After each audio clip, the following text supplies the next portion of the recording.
There's an interesting question I used to have with regards to this week's Parsha, which turned out to be an incorrect question, or rather the answer to it was incorrect. The thing is that at the end of each weekly reading, it usually says how many verses are in this weekly reading. That's what it is in our editions of Torah. It usually says how many verses there are.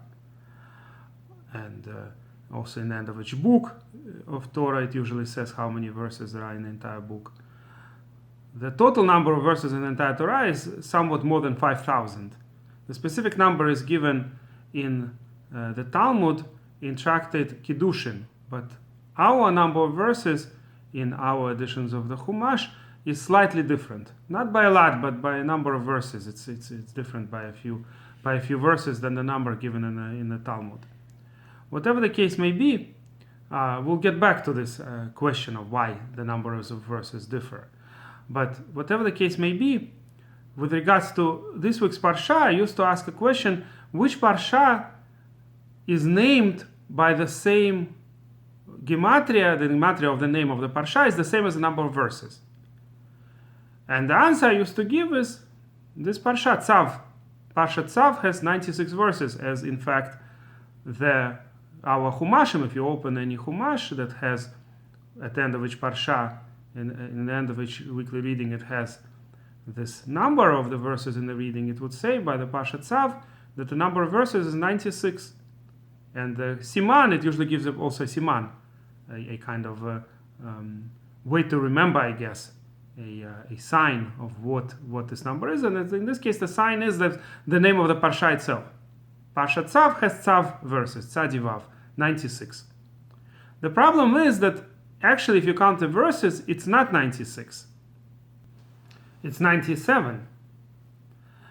And the question is, was the person who wrote the Siman of 96 miscounting somehow? The truth of the matter is the Talmud already tells us that there were different divisions into verses. For example, they mention a specific verse that in the Marava, in the west, meaning in the land of Israel, right, compared to Babylonia, land of Israel is in the west. So in Babylonian Talmud, usually when it talks about Jews in the land of Israel, it uses the word Marava, in the west. So in the west, they used to divide a verse that for us is one verse, divided into 3 different verses. A lot of long verses can be divided into much shorter sentences. In terms of understanding the Torah, it doesn't really make a huge difference. Just like lehavdil, if you write something, some authors have a tendency to write incredibly long verses. There are some well-known English authors, for instance, American authors, who just love these long, loaded verses. And in terms of understanding, there's no real difference. If you divide the places where there's a comma, for instance, you put a period there, and a verse can become 3 or 5 different verses. So it could very well be that the number of verses in the Torah, according to some tradition, was a little bit different than our number, or significantly different for that matter.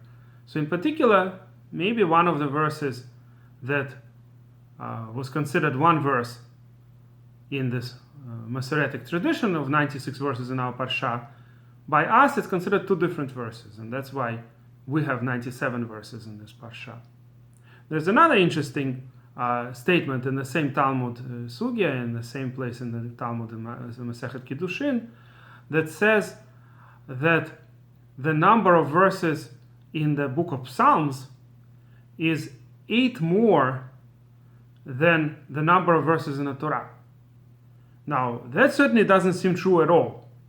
The number of verses in the book of Psalms is significantly less. The book of Psalms is a relatively short book.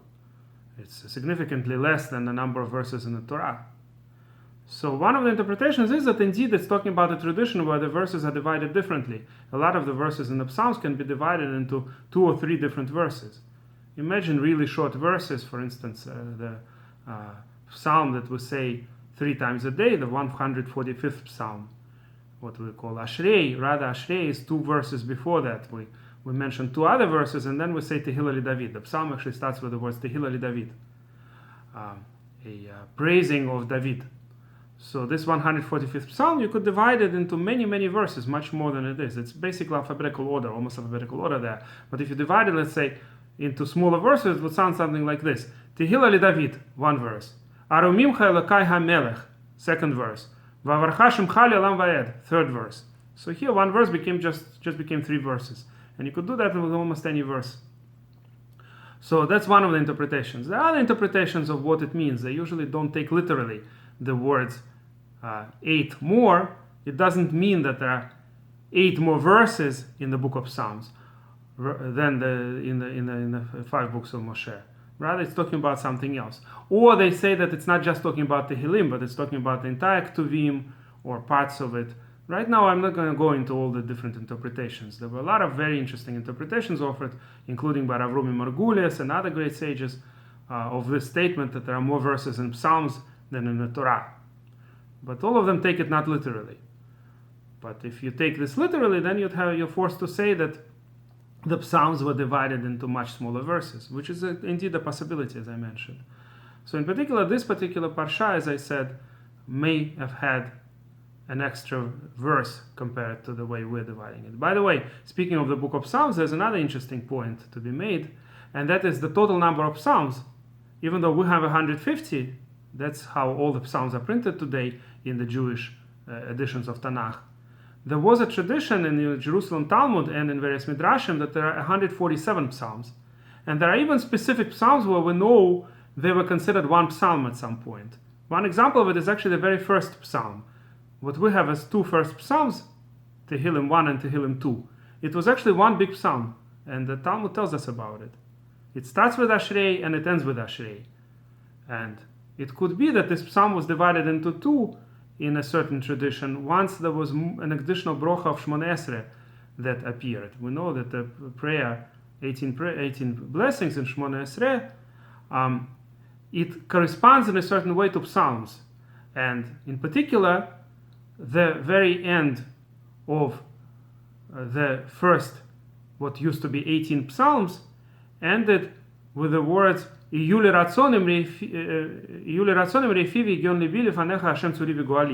went Shmoneh Esrei with. So this particular psalm used to be 18th, but once the Shmoneh Esrei became 19 blessings instead of 18, they also split the first psalm into 2. So this became the end of 19th psalm. So today, if you open the book of Tehillim, you'll see in the 19th psalm, the last verses, may the expression of my mouth and the thoughts of my heart find favor before you, Hashem, my rock and my redeemer. Hashem Tzuri v'Goali. And then starts right away, Yancha Hashem b'yom tzara. Let Hashem answer you on the day of distress. The 20th psalm, which used to be the 19th psalm. So that's just one possibility why they divided, in particular, the first psalm into 2. The other candidates for the division seem to be the 42nd and 43rd psalm, that may have been one psalm at some point, and also the 9th and the 10th are candidates, and there are other candidates. We don't really know for sure which of the psalms were considered one, but we know for sure that altogether the number of psalms was, instead of 150, 147. So 3 of the pairs of psalms used to be each one tehillah, one psalm. And on this I'm going to end for today. And if you like this video, please press like and please subscribe to our channel.